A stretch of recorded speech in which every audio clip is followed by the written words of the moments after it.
Thank you. Hi, everybody.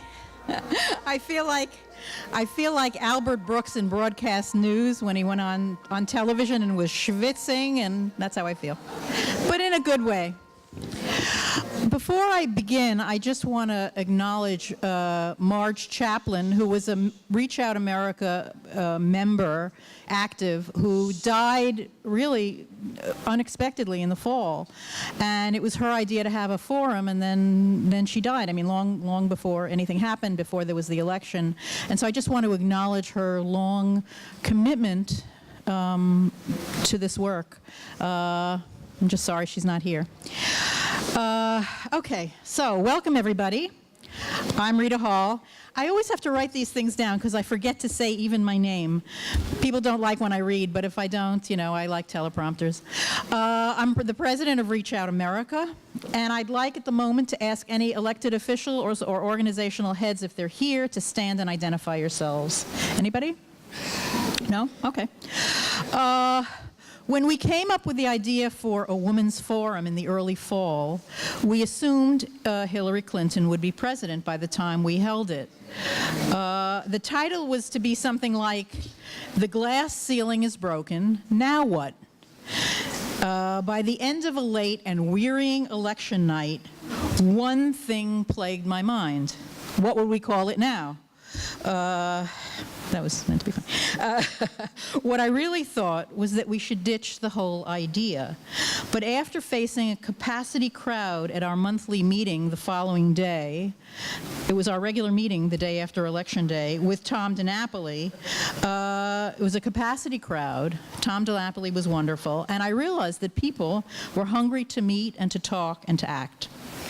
Since then, we've witnessed a 60s-style activism, first notably manifested in the women's marches right after Inauguration Day. But the issues that took center stage that day have been here all along. And despite considerable progress, we women continue to have a great deal of work to do. All issues are women's issues. Today's forum is an attempt to address that. Our hope is that this diverse group of women can form alliances, join networks, and learn which concerns we share, where we disagree, and how we can move productively from here.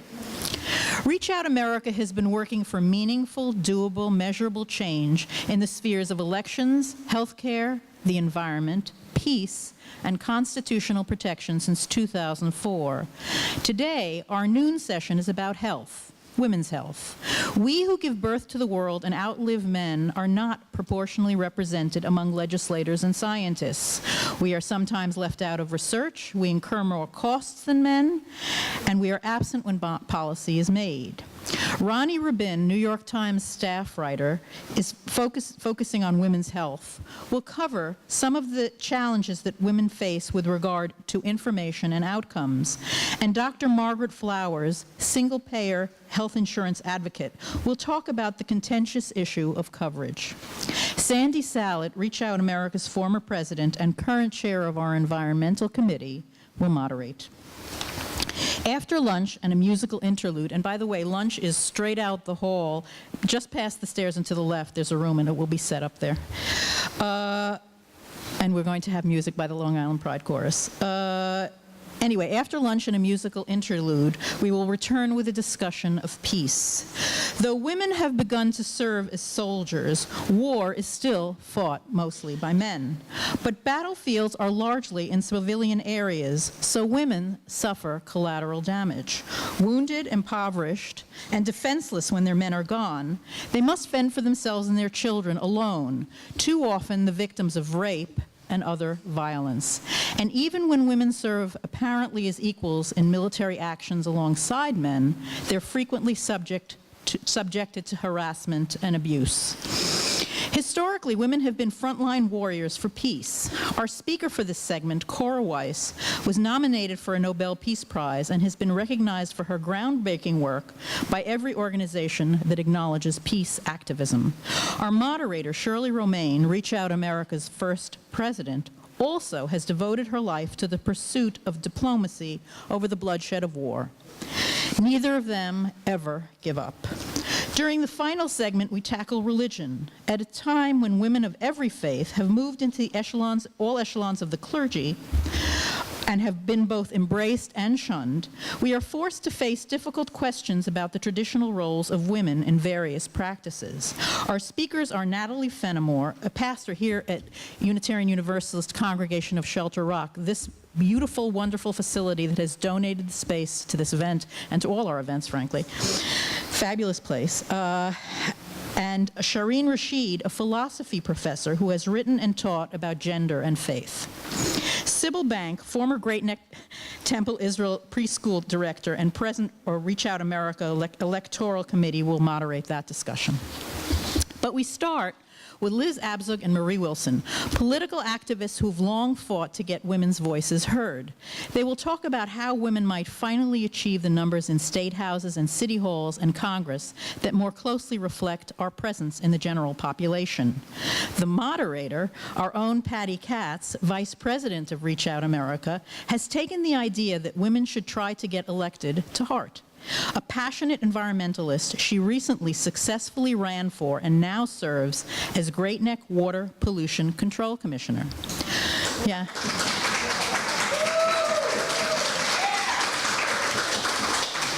Our speakers will singly address the audience for about 10 minutes. This isn't rigid, you know. Then the moderator will ask questions for about 10 minutes, and then the floor will be open to you. And I'll move the mic afterwards, or someone will move the mic to the center, so you can line up. You know, we figured that would be the most orderly way. Be respectful and succinct, but always persist. To lead into our opening session, Michelle Schimmel, past North Hempstead Town Clerk, former New York State Assemblywoman, ardent feminist, vocal activist, tireless advocate for gun control, and model of how women can get loud and grab hold, will kick off the proceedings. So, Michelle.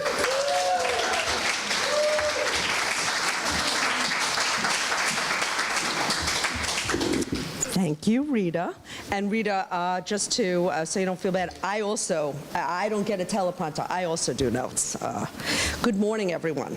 And thank you, Rita. And thank you, Reach Out America, for hosting this forum about the challenges that women face. I am honored to be part of this. It's really quite a program. So I was thinking from my opening remarks, the basic question, do women still face challenges?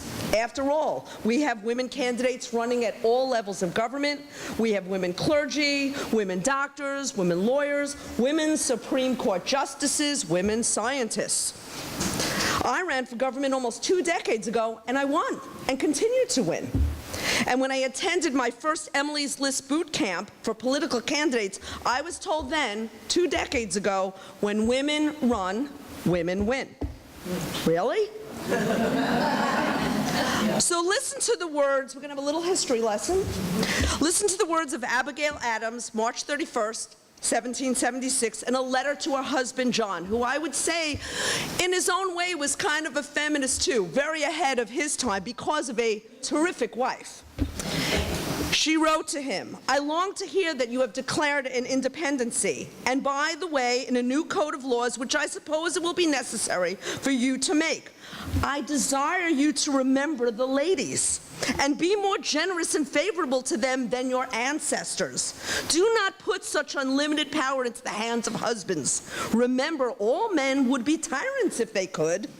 If particular care and attention is not paid to the ladies, we are determined to foment a rebellion and will not hold ourselves bound by any laws in which we have no voice or representation." That was 240 years ago. Haven't we come a long way, baby? Now words from a transcript, spoken 229 years after Abigail's letter, revealed during a recent campaign. "I moved on her like a bitch, and I couldn't get there. And now she was married. Then all of a sudden I see her, and she's got these big phony," and Fran said I could say this because I was really going, tits.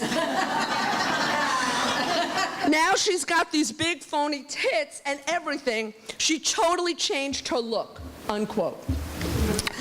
Remember the ladies and be more generous and favorable to them than your ancestors. To be fair, Candidates from both sides of the political aisle, sadly, are capable of spewing misogynist talk and still win elections. During my tenure in the Assembly, a Democrat in the New York Assembly complained to his female staff, wanting, and I quote, "Why don't you wear more miniskirts? Come on, why not?" He won elections too. So if this is the talk in the halls of government, then the walk in the halls of government shouldn't surprise us. Namely, decisions on policy like, "Hey lady, I'm going to tell you how to take care of your body. Hey lady, you're not entitled to equal wages for the same job. Come on." Couple that with information, facts that we know. In the New York State legislature, women weigh in at 27.7% of women state legislators, slightly higher of a percentage than nationwide female legislators in the state government. Congress is just shy of 20%, and the U.S. Senate is 21% women. When I first ran for office in 1999, I had to be asked to run. Lee Seaman asked me to run. I never would have considered it on my own, and frankly, despite her, how many of you know Lee Seaman? She has been an active member of the Democratic Party since 1955. Frankly, despite her political prowess, she had to be asked to run for elected office. Women have to be asked to run. Women traditionally feel they do not have the experience, the political chops, the fundraising capability, the political connections to make that political leap. Women are much likely think they are qualified to run. And a man, on the other hand, thinks, of course I should run. Of course I could win. Consistently, studies show that the biggest barriers to women running for office are not family demands. Rather, it's the fundraising requirements and gaining party support. While women cite the difficulty of work-life balance, and I can tell you that, there is a difficulty in work-life balance, and you are apart from your family a great deal, that still ranks well below other obstacles to advance your political career. Female potential candidates are generally considered, and sometimes they are, just who we are, less competitive, less confident, and more risk-averse than our male counterparts. A few months ago, as was mentioned by Rita, I joined Reach Out America and countless women and men in the New York City and nationwide rally in support of women's empowerment issues. It was a clarion wake-up call, like you're finally told, I'm defunding Planned Parenthood. I moved on her like a bitch. All of a sudden, push comes to shove, and we take to the streets. Wake up, sleeping America, and we have been asleep for a while. Hear the alarm bells. They toll for you. I always thought, always, and actually my sons, I have two sons, they actually saw it too. Why not give a woman a chance to run things? I mean, really run things. In America, men have been at it for 240 years. Hey guys, go play some golf for about 10 years and let us in the house. What to lose? If we screw up, we'll leave, we'll play golf. But I do offer you, and in all sincerity, because we think, all right, women, go, go, go. There are cautionary tales, and I have a few of them, and I really mean it. Don't vote for a woman just because she's a woman. There are a lot of women I wouldn't vote for, or I wouldn't appoint to a position ever. I mean ever. Take one female cabinet member who said, educators may need a gun in the school to protect from potential grizzlies. I think if I was in the House, I might have considered a smarter, nuanced male for the Secretary of Education in this instance. I don't always vote for women, full disclosure, okay? And women, take heart. One of the biggest news stories in Albany last year was that we had our first woman assembly member to be censured for sexual harassment of her male staff member. Congratulations, ladies, we are on our way. Have fun today.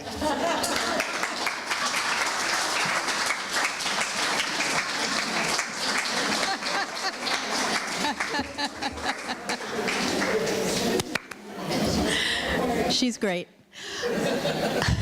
Okay. Our first session, and Michelle was the great lead-in for that session, we will be talking about exactly what she's talking about, women in politics. Our moderator is our own Patty Katz, Vice President of Reach Out America and newly elected commissioner, Marie Wilson, and Liz Abzug. And she'll take it from here. Thank you, everyone.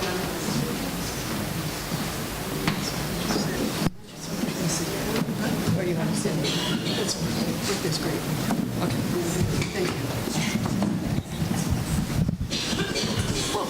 Hello? You can hear? Yes, you can. It's working. Great. Thank you all. Good morning. I'm Patty Katz. Michelle, unbelievable. I love this woman. And you're so right. She's such a tough act to follow every time. Not that I've followed her very often, but it's always an honor to do that. And you're absolutely right. You have to be asked to run. I was asked for run. Thank you, Michelle Schimmel. It's because of Michelle that, it wasn't even a thought in my mind. And she called me up and said, what do you think if you make a phone call tomorrow? I'm going to have Jerry Landsberg, who's one of the other commissioners, along with Steve Ryder, what do you think about running? And I'm like, oh my God. I was like, I have to think about this. So anyway, I'm running, and by the way, I'm loving it. It's a terrific position. I'm very honored to be serving the community, and I'm very happy to be here. This is such a wonderful event, and I get to the privilege to introduce two friends that I've known for a very long time, who I'm very proud of. So let me get on to that and introduce. First of all, we have Liz Abzug. Liz I've known for a long time, as well as Marie. One of the things I remember back in 1991, I volunteered for Liz, who was running for New York City Council, and I had the honor of running around with her and her mother, Bella, and we spent the day. I was a young kid, and I was like absolutely, well, were we? Well, 91. I was a lot younger than I am today, and we ran around in the car, Bella in her beautiful hat, and went from corner to corner of the village, and we jumped out, and the two of them would shake hands and talk to everybody, and I got signatures. So it was an exciting time, and since then Liz has done remarkable work, and so just let me give you a little brief description, and I too will be reading.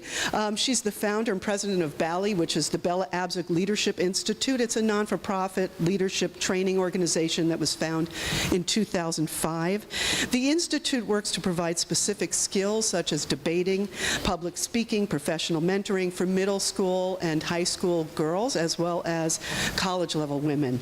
She's a professor at the Urban Studies and Women in Leadership at Barnard Columbia University, where she teaches courses on American cities, community building, and economic development, as well as a case studies course she co-developed called Women and Leadership in the 20th and 21st Century.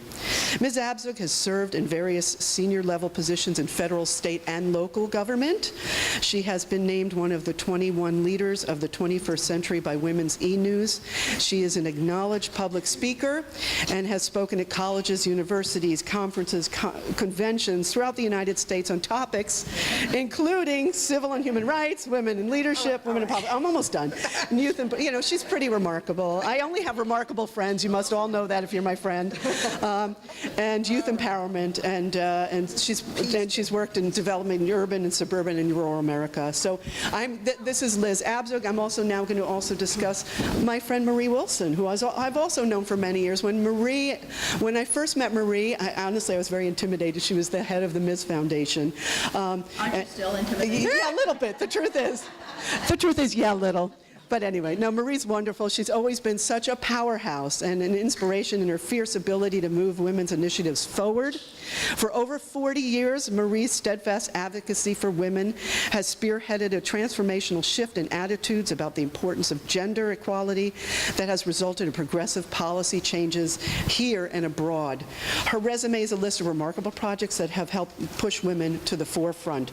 She's the honorary founder and director of the Ms. Foundation, the founder of Take Your Daughters to Work Day, which, by the way, there was a wonderful article I read the other day, because Thursday was last Thursday was Take Your Daughters to Work Day, and now they're actually including young boys as well, which is a good thing too. So it was wonderful in Time magazine, if you get a chance to read the article about that Marie was featured in about Take Your Daughters to Work. And she was also the founder of the White House Project, which she really tried. We thought you were going to get there, and unfortunately, we have to blame the Russians. I can't say it was Donald Trump. It was definitely the Russians.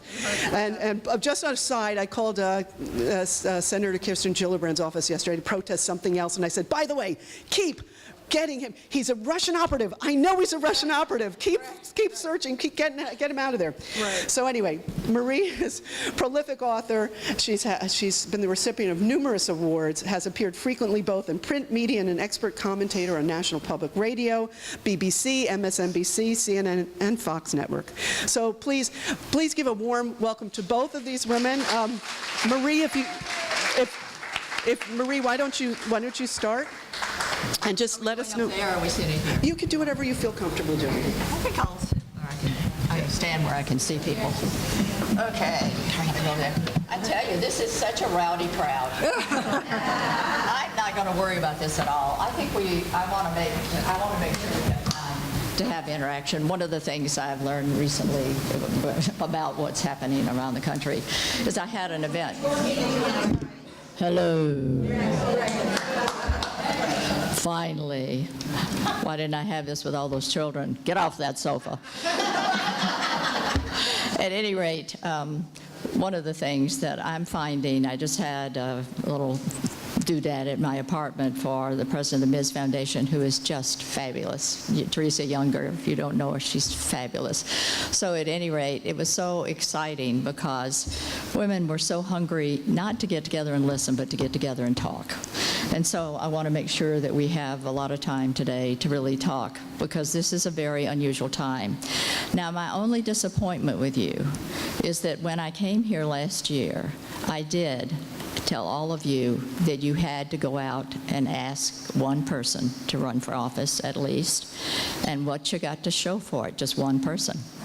I was expecting there to be a whole bunch of people here that were running for office. So we'll have to bear down on this. Some of us have already done that. Excuse me, some of you have already done that. So, okay. I'm going to take a little different tact on this than I would have ever guessed. And it's kind of, you talk about these things and you think, everybody knows what happened, et cetera. But I want to suggest something that actually we can think about as we go into this next, sometimes terrifying stage. How many people are now addicted to MSNBC? Yeah, okay. That's the first thing we have to get over. We have to. What I think, because I have put a lot of time, about 5 years ago, I started writing about the women's movement, and I think that Liz would agree with me that we have had a really slow time in these past several years with what goes on with the women's movement and women's organizations. A lot of it has to do with money, that there's just not enough money to fund. A lot of it has to do with we don't have a lot of cooperation across the organizations. So we don't put them together to make bigger organizations, so we have a lot of little organizations. We have more support from men and more support from women across the boards. But the movement itself has been rather stuck in many ways, and we are fighting uphill battles. So what occurred to me to just put out this morning before we have a good conversation about this, because one of the most important things that I find happen under these circumstances is that women actually get together and reinforce each other, and et cetera. I want you to know that I think what this has done for us, when I look at the articles that are coming out, is this has revived the women's movement, re-energized the women's movement, got people really thinking. really thinking. And for that, I'm glad. I think, is Cora here yet? No. I think of people like Liz and Cora who have worked on this for years. And I think to myself, what a wonderful thing that at this point you have people all over the country. So I just want to start putting things into your head. 13,000 women have already pledged to run for office.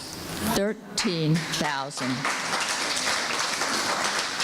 Women are already looking at the next step for reproductive rights. I mean, there is a great, a great emphasis on this. I think I'm about to join a company that is, again, going back to look at a different birth control pill, something very effective, because we've got to have something like that.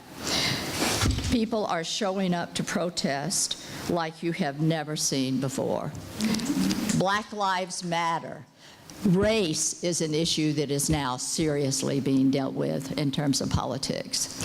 People showed up to prevent Trump from actually doing what he was going to do in terms of exporting people. That's probably more like it. Kind of deporting people. Women of color are running in great numbers. They're showing up in great numbers to run. The applications for these groups are sky high. They cannot do enough trainings. The trainings are now online so that the women can run without even coming to a training. When I started the White House Project, it was because I looked at the brave women we'd been funding and had the least access to resources and the most access to courage. And what I think people are finally realizing is that the women of this country are the ones who do have the least access to resources, particularly low-income women, but they have the most access to courage. And the marches have been a show of force, and they have been joined by who? Men. There are men now marching. Oh, I'm at 5 minutes. Wait, I only have 2 more points. Okay. Cooperation among women's groups is at an all-time high. Now, that's a good thing, because Bella, Liz will tell you that there's lots of competition for small funds that are available to women. And people are talking about cooperating in great numbers. More people are getting into politics. I have been surprised. I have 11 grandchildren, and they were actually pretty small. But you know what? The 9-year-olds and the 12-year-olds were out handing out stuff. They are now smarter than I am about this stuff. Grandmother, really, And look, I just think even the stuff about people going to see plays that are about the country or about politics. I mean, I saw Oslo. I mean, it's a long, yes, yeah, 3-hour play. Yeah. But it is about an important issue, and it is completely beautiful in all those ways. And what I think is maybe the way we have to look at this, and I don't know, I imagine you might agree with me on some of these issues, is that what has happened, it would have been great. I mean, come on, I did the White House Project. I kind of thought Hillary was going to run. I kind of spent the last 2 years on the campaign. I was missing and absent without leave with my family, But, this may have been the biggest wake-up call we could have if it doesn't turn into whatever, North Korea.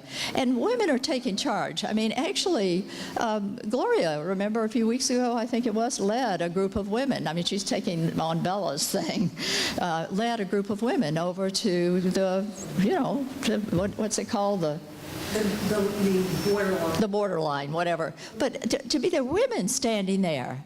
DMZ. Thank you. The DMZ. I mean, I guess what I want to just whet your appetites with is this. Sometimes things happen in our private lives and in our public lives and now in our other lives, right, that actually feel horrible. And I tell you, it feels horrible. But that really might be used as a way to make an enormous change, because change comes not just at good times, but at really tough times. And I think the cooperation across race and class, the stuff that is being done, I will tell you, if I can have mother bragging rights for just 1 minute, one of my daughters, I have these 5 children, I kept having these children, if you all remember, and you know, I was too young to know what you did, but at any rate, well, no, I know what you did, but I didn't know the ways you stopped doing it. No, start over. But at any rate, one of my daughters, all my kids are political, you can imagine. Oh my God, when we get together, it's like, but one of them is out in Colorado. And for years, what she has done is trained women to tell their stories in a way that moves them and moves the audience. But what she is doing now, which is one of the most interesting things she's ever done, is last year or 2 years ago, she started training the dreamers to tell their stories in Colorado. And yes, and they were telling them so beautifully. I mean, it changed Boulder. It changed parts of Colorado because, you know, that stuff moves us to really do things differently. Well, I hope you'll pay attention because I think you'll see it. Right now, she has got law enforcement men and women in Colorado who are performing tomorrow night. It's all sold out and it's going to be broadcast, performing the dreamers' stories. Those men and women who have picked up the dreamers are supposed to, beg your pardon? Univision is filming it, but I don't know where it will be. It's going to be around. But it's very moving because these guys stand up and they actually tell the dreamer's story in a way. I cried and cried and cried because it was so good. It was something that I think could happen in America, like moving that part over to the other part. And the men almost cried. That was the most wonderful thing. My time is up, and I appreciate your attention. And I want to also appreciate Liz. Liz is a very experienced advocate who's been doing this work far longer than I have. And her mother, of course, has been a force in this country, and I'm very proud of who she is as well.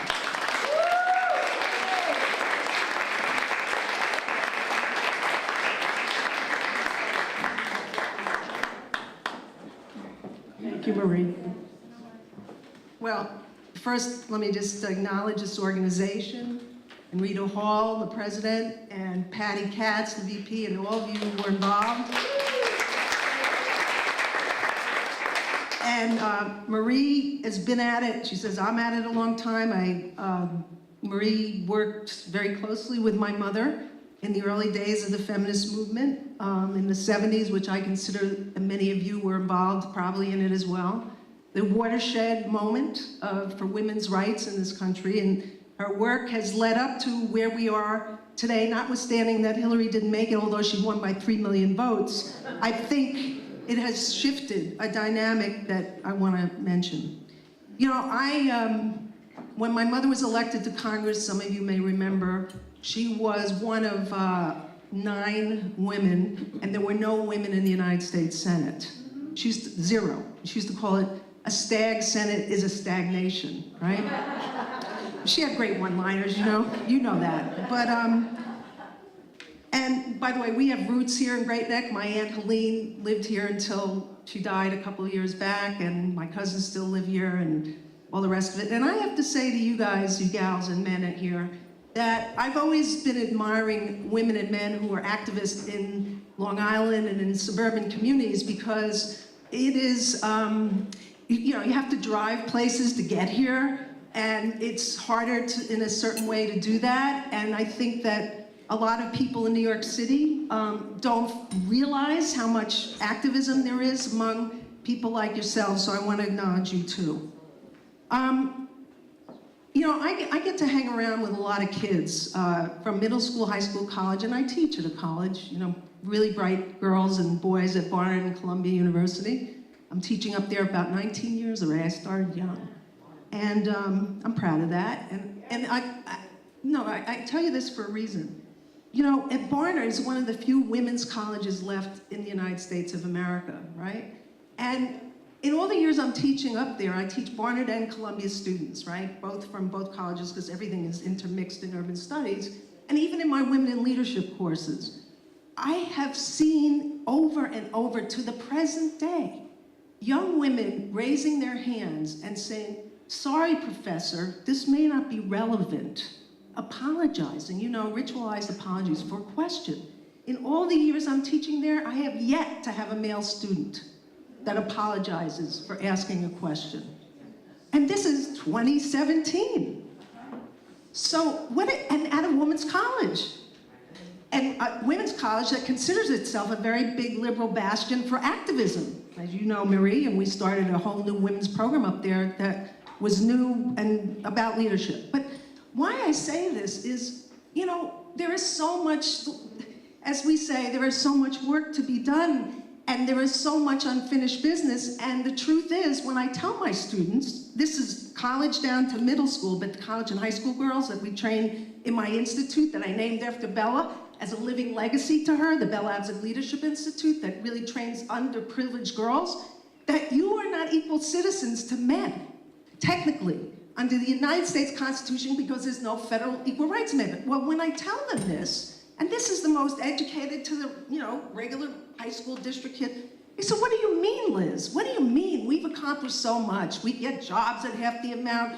We get pay. We're still on equal pay, but it's gotten better. You know, we have laws to protect against sexual harassment and sexual discrimination. And I say, no, listen to me. Think about it. If you are not, from the founding document of this country, not considered an equal citizen to men, how do you, let's start from there.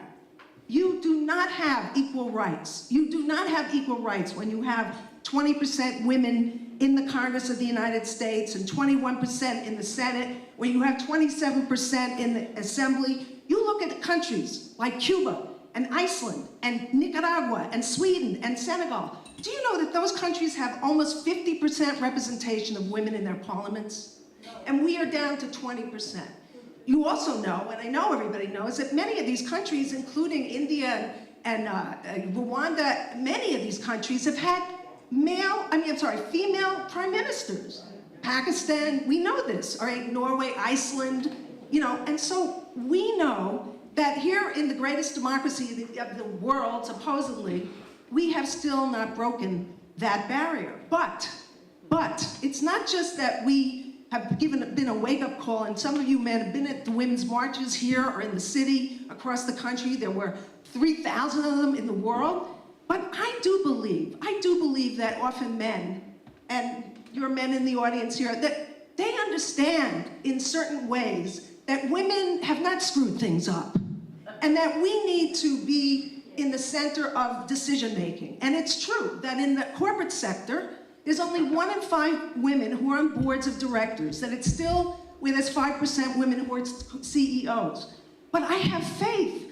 You know, I have faith because the movements on the campuses, not only for Black Lives Matter, but abuse and sexual assault, the intergenerational nature of our movement, which I've been fighting for since Marie knows for a long time, because I was lucky to be at the broadside of the beginning of the feminist 70s movement, watching my mother, Marie and Gloria and many others, Shirley Chisholm, that we now have an opportunity to push forward, not just because Trump is a monster and is so conservative, and there may be people in the audience who voted for him, but the most unqualified person ever elected to the president with no diplomatic, no national policy experience. And I think that there is a cultural shift. There's going to be a cultural shift. You know, feminism, as we all know, it's cultural, political, it's societal, it's legal. And I do see hope in my young women, and that is from all communities I work with, because a lot of our girls I teach in the Bella Abzug Leadership Institute are coming from poor communities, are coming from urban, underserved, but we also teach girls who are coming from Great Neck and Long Island communities, and we mix them together. And I believe that we do have to push this agenda of our going into the streets, like we used to do in the 60s and the 70s, going into the streets like we did in the Women's March just a couple of months back, and keep that going. And yes, we have to get women in the pipeline at the local level to run for office, state, federal, for sure. And yes, there are 13,000 women who want to run for office. And yes, by the way, at the state and local level is where a lot of stuff is going to happen in terms of resistance and persistence in this time when you have a lockjam Republican president and a Congress that is doing nothing.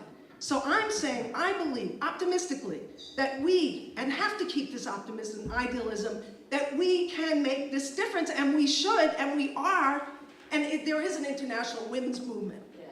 So I want to thank you for having me.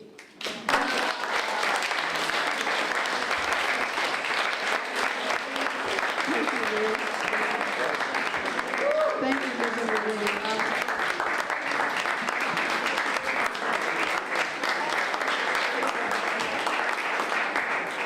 It's very inspiring and exciting. You know, these are amazing times that we're going through. I have a couple of questions. Liz, just following up, what are some of your expectations of some of the young girls that you're working with? Well, you know, oh, you take it. I can hear you. Okay. You know, they want to be, when they learn how to make a public speech, even these kids that I am teaching from high schools and, you know, all races, ethnic, cultural backgrounds, when they sort of start to liberate and stand up and start to speak and articulate, because many of them do understand the inequalities. One of the biggest things is unequal pay. They really are very concerned about that. Assault, sexual assault and rape, they're really concerned about that, and violence against women. But when they are encouraged, like you know with your children and your grandchildren, to stand up behind an issue, I have found, with a little confidence, self-esteem, and a little technique, I feel very optimistic. And this is, I work with girls from every background, whether it's Southeast Asian, Black, you know, African. I mean, we work in my institute with every background. So I'm thinking that this next generation, and we, those of us who are older, all of us in this room, need to mentor. And not just mentor once a year, but need to really encourage some girl, some boy, male feminist boys, and those who have to become male feminists. We have to encourage them to stand up for, because there will be no equality, gender equality, until we work with men, and young boys get it too. I want to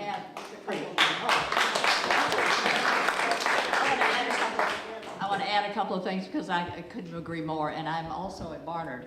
And it's interesting because I was told that women at Barnard weren't interested in politics when I first got there. Yeah, but we did some things on campus about the, you know, with the debates and brought them in. I mean, I have never seen young women so involved. Another student of mine, Melissa Silverstein, has carried this whole idea of how we use popular culture and media and films to make change into the Barnard Film Festival. And that's another thing that is really influencing young people, because I just came back from Full Frame, which my partner and I helped start. And Full Frame Film Festival also, these films are very good. These films are getting people involved. These films are talking about particularly the whole idea of the way the equipment that's been sent to the police is now military equipment, and so our police are militarized. I mean, the films are educating people where our country, you know, needs to go. So I have some optimism too. Thank you. Great, thank you. So both of you obviously have spent your whole careers inspiring younger women to take leadership positions. About the president, what do you think it's going to take to finally break the glass ceiling? Is there something in particular that could be done that you know, this room is really people who've been activists for their whole lives, you know, and we're all ready to do things, but is there anything that you could suggest or any ideas what we can do to break this glass ceiling? A great candidate, a new activist, like, let me say it, Kristen Gillibrand, I believe. And she's someone who I know has grown in office, by the way, has really grown, as you'll agree.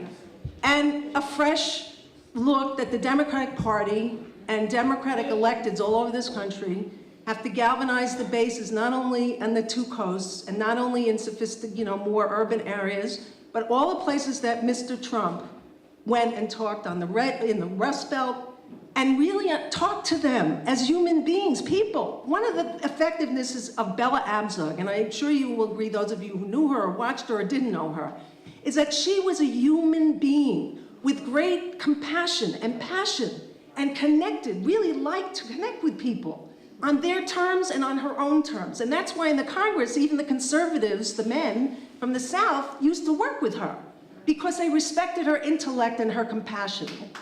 When I tell my students this, one of the biggest things in leadership is to really understand people, share yourself, but also listen to other people's concerns, just as you would listen to family or anybody else, because the truth is, you cannot be a leader of people unless you understand their hopes, their dreams, their ecstasies, and their agonies. And that's where we need to be to get a woman in, and I believe we will, notwithstanding all the things that are against us, elected to the President of the United States, hopefully in the next 8 years. Or I would like it the next time, but we'll see. Thank you. Marie, do you have anything to add? Well, there's very little to add. She's obviously Bella's daughter. But I think the other thing is that I would say, having grown up in the South and started in the civil rights movement, is that one thing that's very important about the next stages of this movement is that it be extraordinarily diverse, and that we are really paying attention to the diversity of the groups that we are dealing with, and make ours the actual melting pot that it's supposed to be. So. Who are some of the women now that are really, you mentioned Kirsten Gillibrand, that are inspiring you right now, that you have hope for? And they don't have to be political either, but just as far as feminism and... Feminism. Everything. Pocahontas. Hey, listen, here's the thing. Look at Maxine Waters. Whoa, Maxine, Congresswoman from California, and she's been at it a long time. Yes. But she is speaking out the way we want to see people speak out, in my view. And Kirsten is another one, and Elizabeth Warren, is another one who's done some pretty amazing. Harris. Yeah, Kamala Harris, who's now in the Congress, and she, former district attorney of San Francisco, who's a shining star, it's true. I said Elizabeth Warren, you're absolutely right. And these are people that speak out and speak to all concerns of Americans, even though they're on the left of the spectrum and they're progressive. And that's what my point is. You have to meet people where they're at. My mother, by the way, and again, when she ran for the United States Senate, you may recall, she lost by 10,000 votes statewide, okay? That's nothing, that's a quarter of a percentage point. And the interesting thing is that she won in every upstate county where people thought, oh, yeah, the conservatives up there, they're not gonna. No, she won against Daniel Patrick Moynihan. Why? That goes back to my point about being a human being and connecting with people and having a sense of humor and the intellect and the joie de vivre and the compassion. And by the way, I just have to say, since I'm saying this, I've been working on developing a film for the last 12 years based on my parents' life and my mother's work, a feature film for television. We almost got there. But now it has morphed into a musical that's being developed. And I have a partner. We have hired the creative team. We have very much interest from some major producers. And one thing I want to say, it is that Mom was a singer. She was a dancer.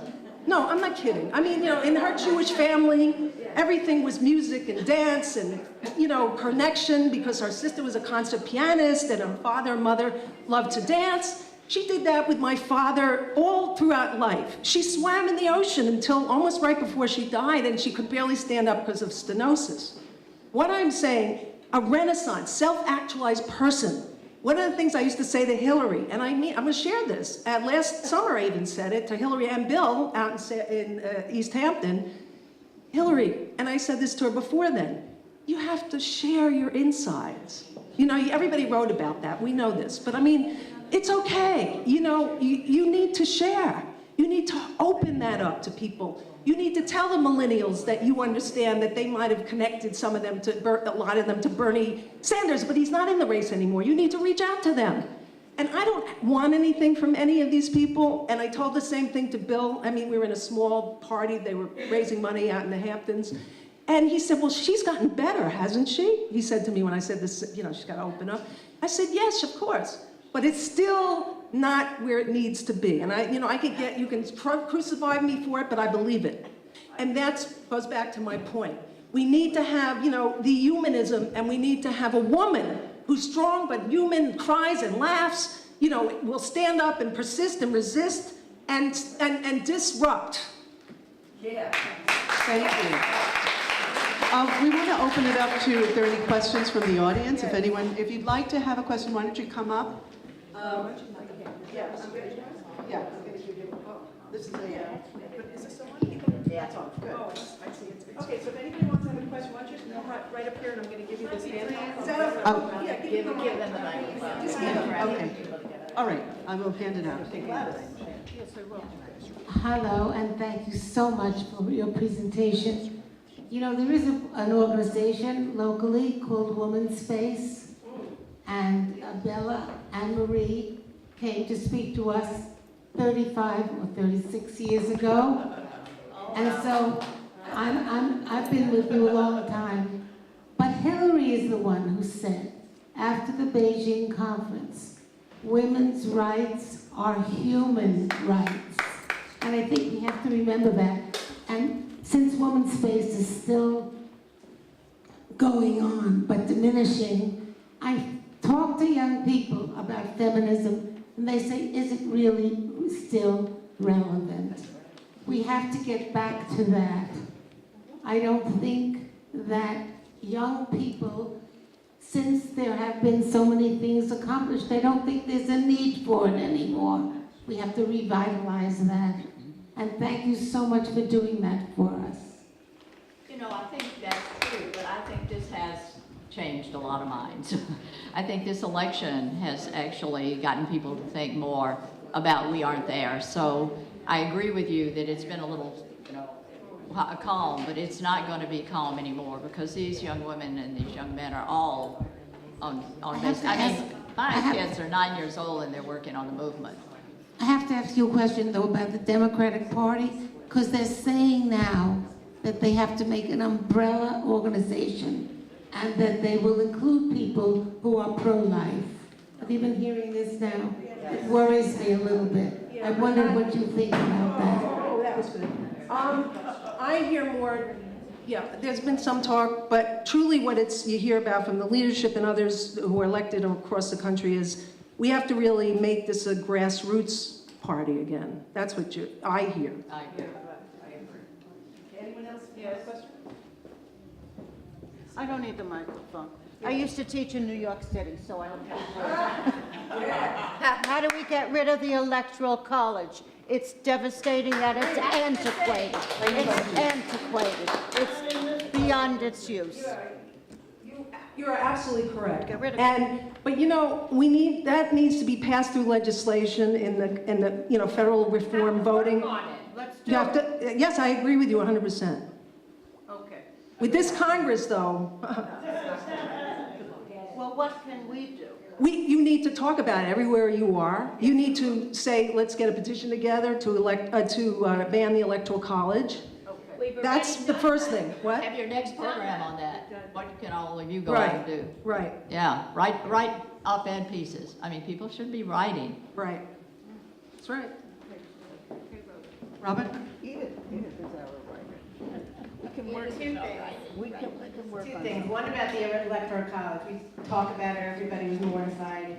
I don't understand it. I'm a lawyer. We have to figure out ways to get around this Congress. Yes. Like going straight to the Supreme Court, Yep. which is for, 8 people, which it may not. Nine. No, I know. Sorry, I'm blocking it out.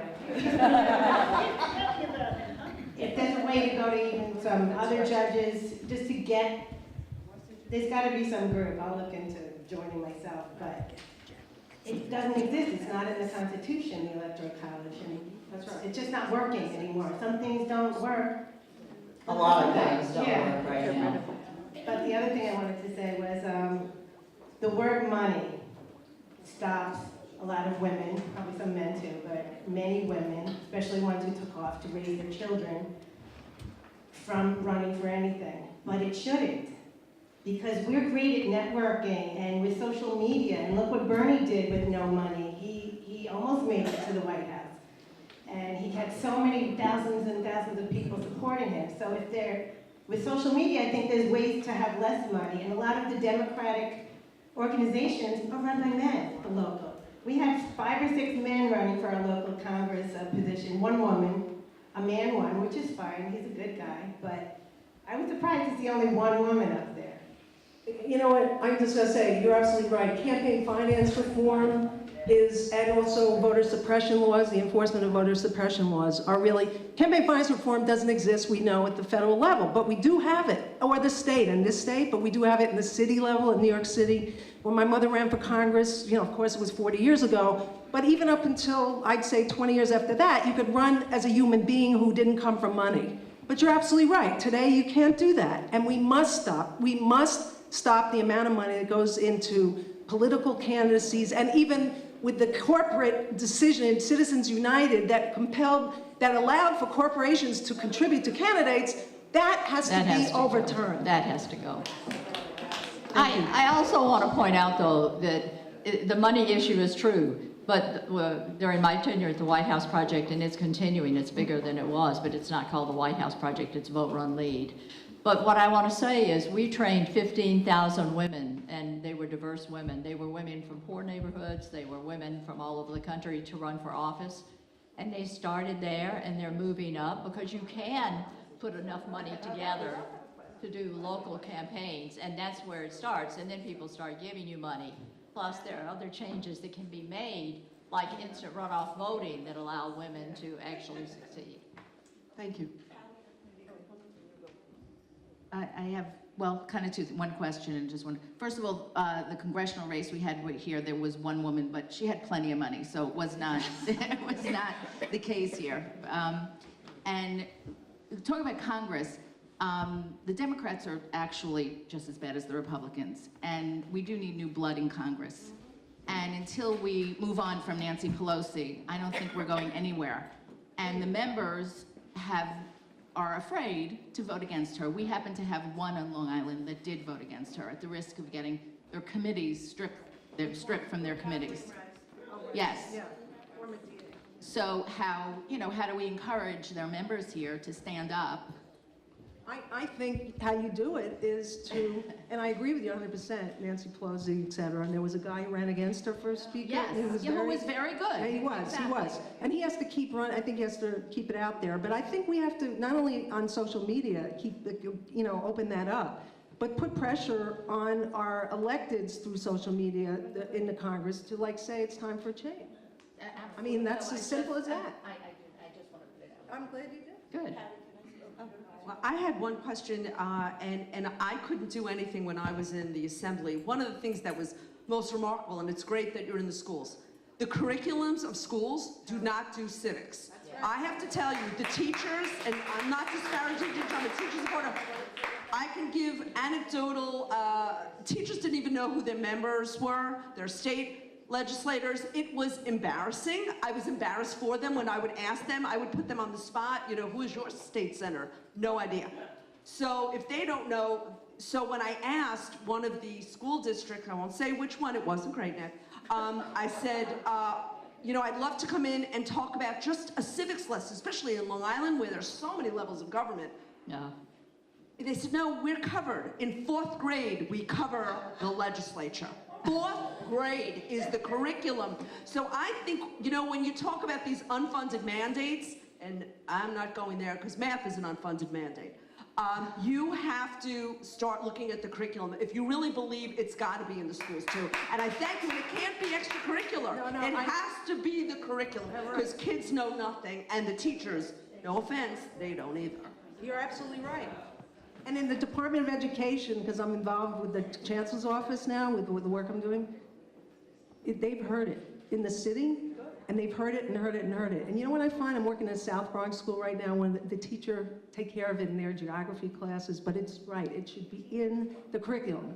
But with this Secretary of Education, I don't think so. But there's a place you can start earlier. Debbie Walsh has online, and several do, a training program for actually young women to run for office. And I think, come on, they'll want to know about civics if we start getting them into training programs in first grade. One second. I think we have to start when the kids are 8, 9 years old. Well, that's what I was saying. My grandchildren, I have 5 granddaughters. They have been making phone calls for the Democratic Party, for the people who are important. They started making phone calls for Michelle, one of them who is now, right? One of them drew something for Michelle when she was, 6 years old.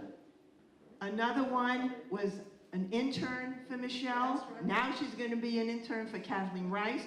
They are very involved. You ask them who the senators are, who the Congress people are. They know. So you have to start them early. That's correct. So we all have to do that. I'll raise you 3 grandchildren. 5. Hi, Liz. I had the pleasure of knowing your mother personally and attending social events in Great Neck. And always, of course, I was so impressed with her. But now listening to you, I would like to ask you this question because you said women are always asked to run. How about following in your mother's footsteps? We really could use you and your humanity and your caring. I do care. I thank you for that. Marie and Patty worked, and 2 of my friends who were here, our friends who are here, Flo Jordan and Marcia Bass, sitting right there, they worked for me when I ran for city council in '91 in New York City, and I thank them profusely for that. I want to be in the Congress, and I happen to have a Congress member, Jared Nadler, who's a good, very progressive congressman. So I can't run against him. And you know what I found? If it's meant to be, it'll happen, in the point of time. But I'm really enjoying, and I believe that, like all of us, we can change the cultural conversation, we can change the political conversation, just like we're doing here. If there was a congressional seat that I could run for, I'd run for it, probably. But right now, yeah, well, you better be there, my friends. Yeah, but thank you for saying that, thank you. Okay, the back. Okay, wait, hold on 1 second.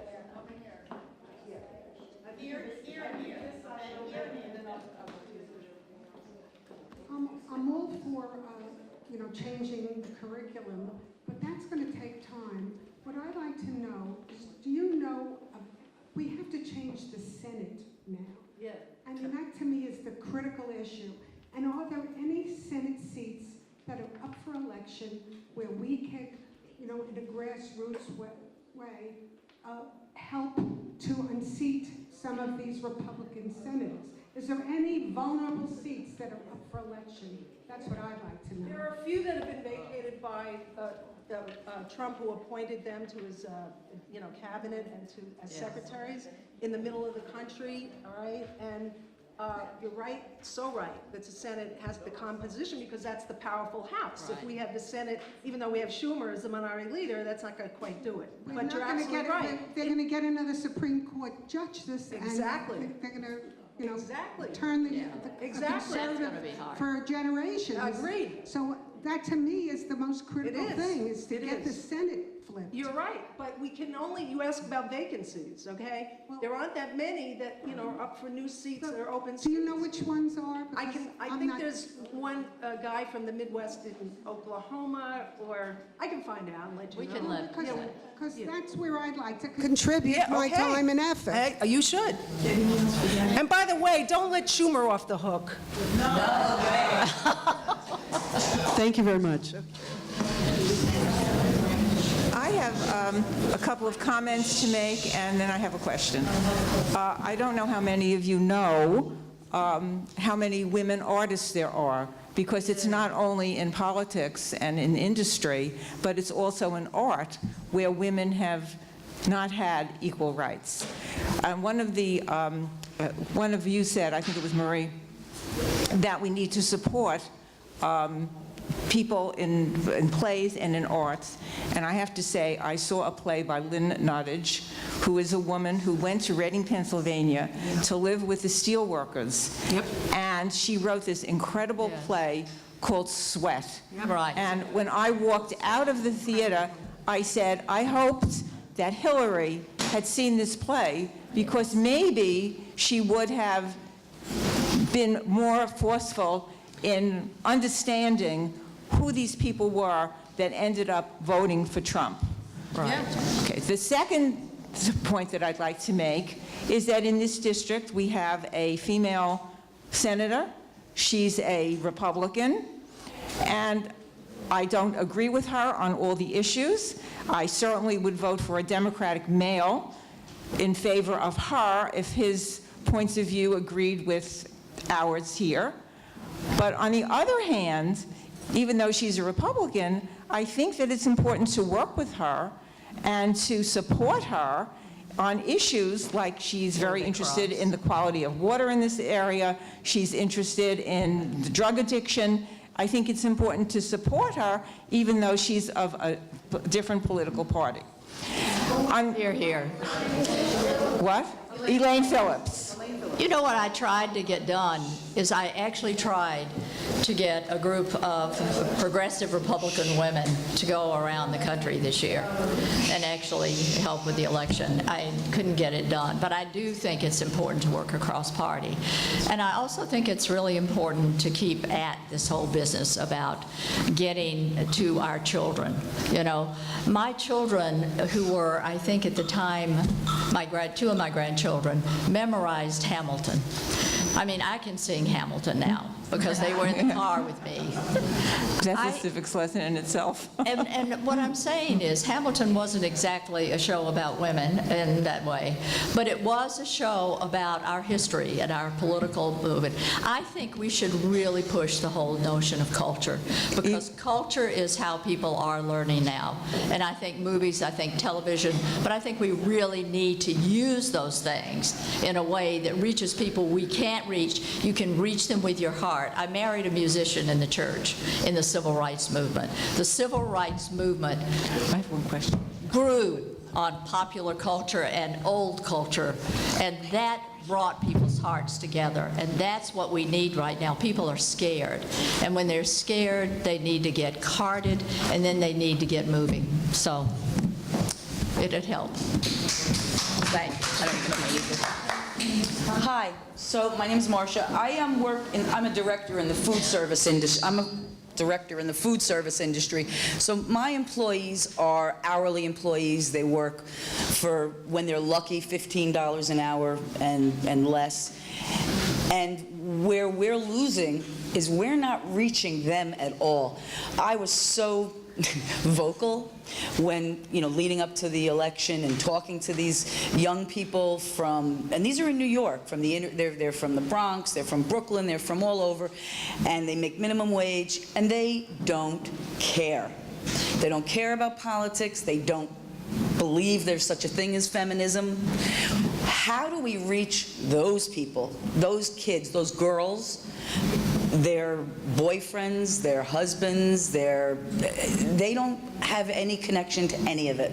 And they're American, they're born in this country, you talk about, and no disrespect to everybody's grandchildren who are so connected, but it's a social thing, it's a socioeconomic distinction.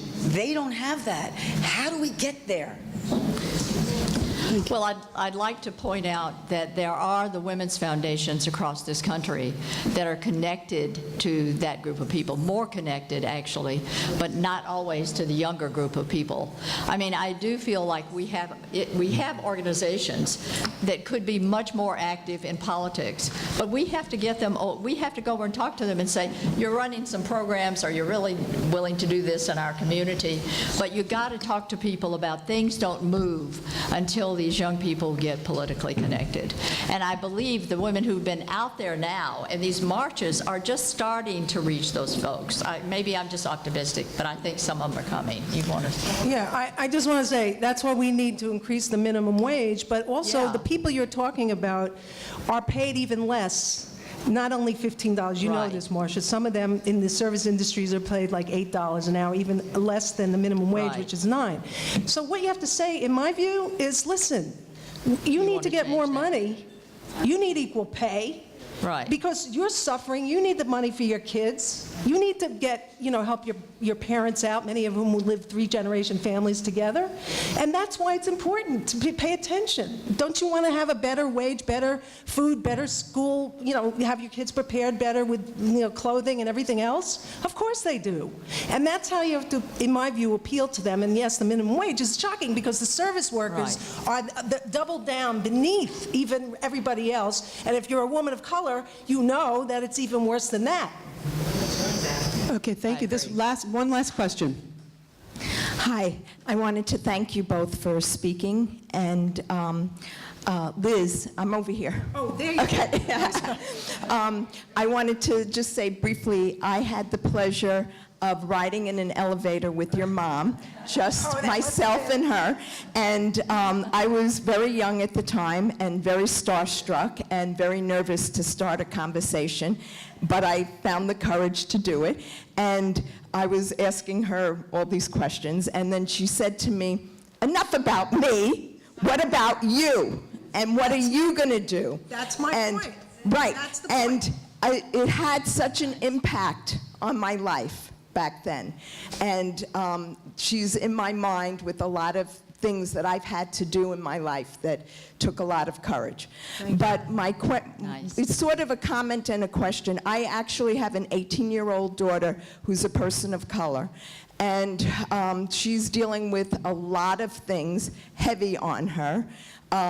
Besides sexism, racism, class stuff, and many things. She's also adopted and different issues. There's so much I wanted to, from both of you, like with, I forgot who said it, but one of you said that even the young women are apologizing. I think it was, yeah, in the classroom. Now, I see so much self-hating and so much internalized sexism, well, all the internalized isms, but it's great to reach out and develop leadership, and no one is going to get into politics if they're not feeling really good about themselves. And to be able to step forward and be in any leadership role, do you have any suggestions from either of you? Can you please send her to the Bella Abzug Leadership Institute? Two-week program for free this summer. And that's exactly what we do, what you're talking about, in terms of self-esteem, in terms of spiritual thinking, in terms of intellectual thinking, and standing up for yourself. We push that. And that's why I got into this, Bali. I created it for just that reason. Well, thank you all. I would like to add one more thing to that, and that goes to my daughter, and that is, I didn't have a political mother, by the way, and so I'm going to adopt her. No, you have my mother. I have your mother. But at any rate, one of the things that I think is really important in terms of our daughters is that we really do use popular culture and media. I think if you did some movies here, there are wonderful films out. There are wonderful things. You're creating those. That's how these girls move. I mean, the film festival is so great at Barnard because there's a young woman who trained with us and who has been doing that. But they do go to films, and they are changed. We get changed in our hearts. And if we're moved by stories, we're moved by songs, we're moved by that kind of thing. She's absolutely right about we're also moved and need to be moved by numbers. But where we're reachable is at our hearts. So bring some films in here and bring the women in. Thank you. Please, let's give another round of applause to Marie and Liz. Thank you so much. Really appreciate you being here.